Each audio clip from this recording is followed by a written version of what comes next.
Hello, this is Meghnad and you're watching Sansad Watch, where we tell you what the leaders you elected have been doing for you. Here are the highlights for the final week of the Parliament's winter session 2021. Both houses were adjourned sine die a day before the scheduled date. With that, the winter session came to an end on December 22nd. Election Laws Amendment Bill 2021 was brought in without warning and bulldozed through both houses of parliament. Opposition MPs demanded that it be sent to a parliamentary committee for further scrutiny, but that was ignored. Both Congress and BJP had issued a 3-line whip asking for their MPs to be present in the Rajya Sabha on Tuesday, that is on the day the Election Laws Bill was passed. Health Minister Mansukh Mandavia spoke in the upper house on COVID crisis, as opposition members continued to protest and raise slogans. Rajya Sabha MP Jaya Bachchan lost her cool after personal remarks were made against her by a member because her daughter-in-law Aishwarya Rai was being grilled by the Enforcement Directorate in connection with the Panama Papers case. Floor leaders of parties were summoned by the Minister of Parliamentary Affairs Prahlad Joshi to discuss the suspension of their 12 members in Rajya Sabha. The opposition refused to entertain the request. BJP's Bhupendra Yadav raised the issue of an opposition member flinging the rule book at Secretary General PC Modi. After that, MOS Parliamentary Affairs Arjun Ram Meghwal on Tuesday moved a motion for the suspension of TMC MP Derek O'Brien. The motion sailed through in absence of opposition members. O'Brien became the 13th MP to be suspended for the winter session. Chairman Venkaiah Naidu expressed his disappointment over the functioning of the House. I am not happy to share with you the House functioned much below its potential. I urge all of you to collectively and individually reflect and introspect if this session could have been different and better. Two bills that were introduced in the Lok Sabha this week were referred to standing committees after a resounding demand from the opposition for stakeholder discussion. Other than this, many questions were asked and answered, all of it which we will get into. Let's get right into it. Our main focus today is on the latest stab that the government has made on the bare chest of our parliament and democracy, also known as the Election Laws Amendment Bill 2021. You think I'm being dramatic?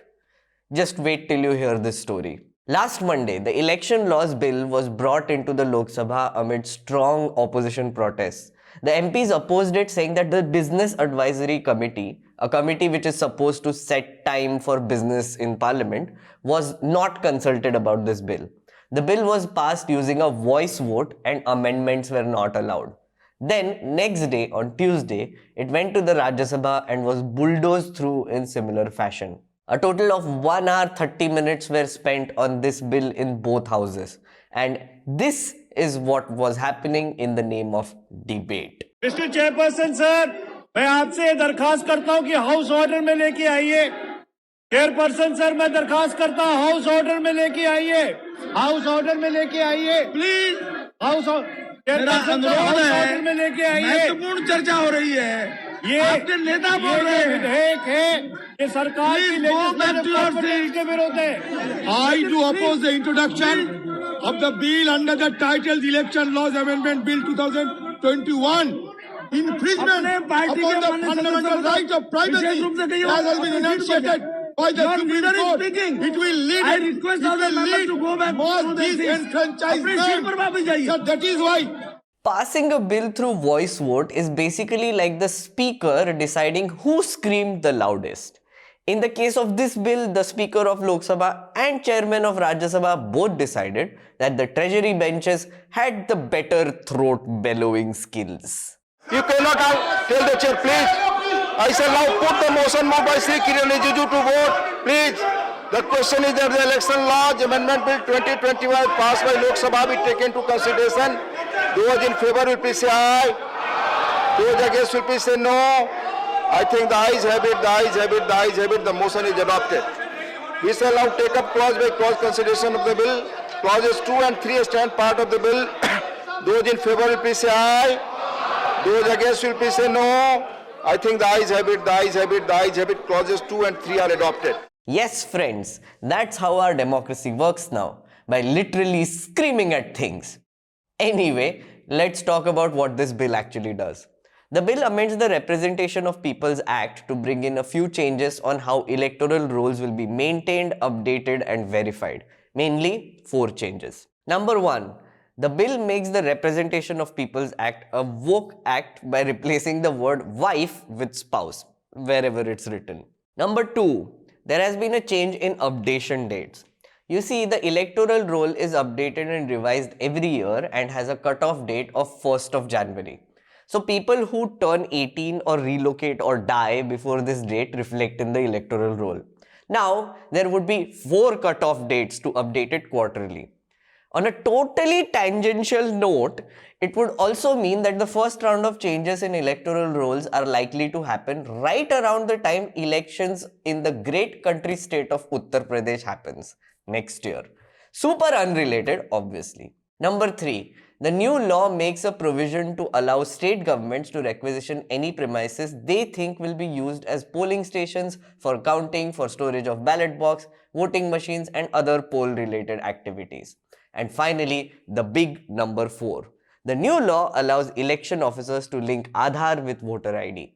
According to the law minister, this is not mandatory, but in reality, if you read the law, it is pretty much mandatory. See for yourself. The law says that there needs to be a sufficient cause for not giving your Aadhaar for linking. And this acceptable cause will be declared by the government. So essentially, it will be up to the election officer to decide whether or not to accept your cause when you show the Aadhaar or don't show it. Now, I know a lot of people here will be like, now this one will go on a tirade on how it will violate privacy and all that thake hue arguments. Well, it does violate the right to privacy, but I'm not getting into that because there is a bigger and more fundamental problem I want to tell you about today. You see, Aadhaar is basically like a digital register. There, your name, age, address, photo, and biometrics are stored so that you can be ID'd for getting government services. At least that is how it was sold to us. On the other hand, voter ID is another register where all your details go in so that you can be ID'd when you go to vote. So, 2 registers. Now, this bill is saying that one register will be used to authenticate entries in the other register because they want to reduce duplicate entries in the voting rolls. Now, what if I told you that the Aadhaar register itself has massive errors in it? It's true. There are no publicly available audit reports which confirm the authenticity of the Aadhaar database. It's basically like the UIDAI is saying, just trust us, okay? It's all good. All entries are legit. But they aren't. In the early days of Aadhaar registration, there were bizarre instances of Hanuman, Pakistani spies, and even a fake Ritesh Deshmukh getting fake Aadhaar IDs. Not just that, they even managed to get into PM Kisan register to get subsidies, LPG connections, and bank accounts. If you go even further back, instances were found where dogs, chairs, and trees got Aadhaar numbers. It's absolutely clear that the Aadhaar database itself is not flawless. So, how is it being used to authenticate another database which has flaws of its own? And this is not just theoretical. You don't have to imagine the damage this linking business would cause because it has already happened. The Election Commission started linking Aadhaar and voter ID way back in 2015. This was happening right around the time these fake Aadhaar ID reports were coming out. EC had already completed the process for linking around 30 crore IDs when the initiative was stayed by the Supreme Court as a part of the case about the constitutionality of Aadhaar. But before it was stayed, the Election Commission had already deleted 55 lakh names from the database of 2 states, Andhra Pradesh and Telangana. The people whose voter IDs were deleted were not even informed. They literally found out on the day they showed up to vote. Now imagine something like this happening on a national scale. Again, totally unrelated, the elections for our biggest state of Uttar Pradesh are just coming up. Other than this very obvious problem, there is another problem. Aadhaar is not a proof of citizenship, so linking it with voter ID, which is a proof of citizenship, will violate the Supreme Court judgment on the validity of Aadhaar. Even the UIDAI has issued a press release saying this last year. Right from the start, Aadhaar was only meant to be an identity proof, not an address proof. Whereas the voter ID is totally and completely dependent on your address because it will enable you to vote in one particular constituency. So yeah, this is a bad idea. On top of it, the way it was passed was bad, so the people who wanted to tell the world that it is a bad idea were not even allowed to do that. Now, with the 5 state assembly elections coming up, we need to keep a watchful eye on how this new law is going to mess with electoral rolls. Plain and simple. Moving on to questions of the week. MP Abhishek Banerjee asked for the details of government's collection of excise duty on petroleum products progressively from the pre-pandemic period 2019-2020 to the current time.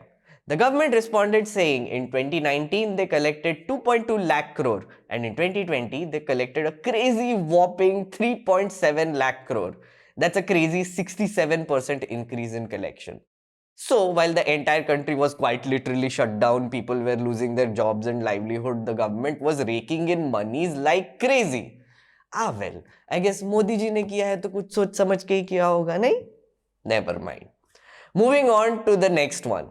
Dibyendu Adhikari and 4 other MPs asked whether the government is aware that India ranked 142 out of 180 countries listed in the World Press Freedom Index, and if they have taken any remedial measures to fix the same. The response was, the government does not subscribe to its views and country rankings and does not agree to the conclusions drawn by this organization for various reasons, including very low sample size, little or no weightage to fundamentals of democracy, adoption of methodology which is questionable and non-transparent, lack of clear definition of press freedom, etc.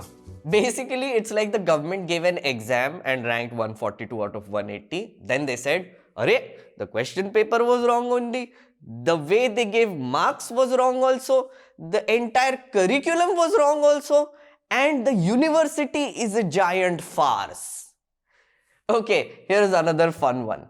MP Asaduddin Owaisi asked whether the government has defined the meaning of anti-national under any legislation or 11 rules or any other legal enactment which is enforced in the country, and the number of people arrested for indulging in anti-national activities during the last 3 years. The government responded saying the word anti-national has not been defined in statutes.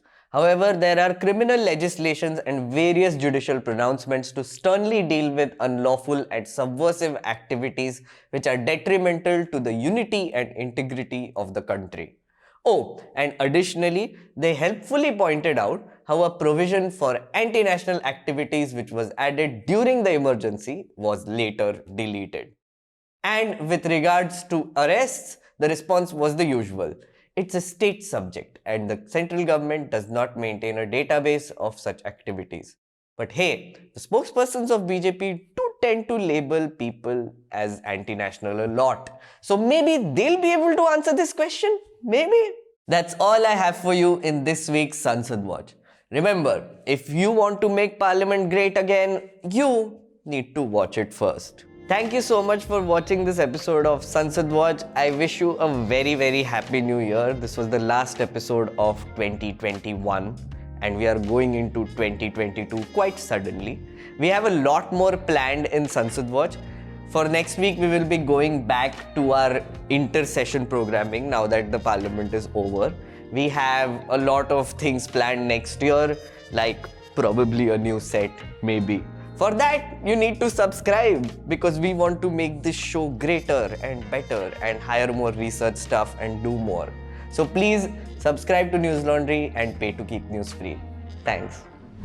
The subscription model is something that keeps News Laundry afloat, but we need hundreds of thousands of people to completely transform the news ecosystem.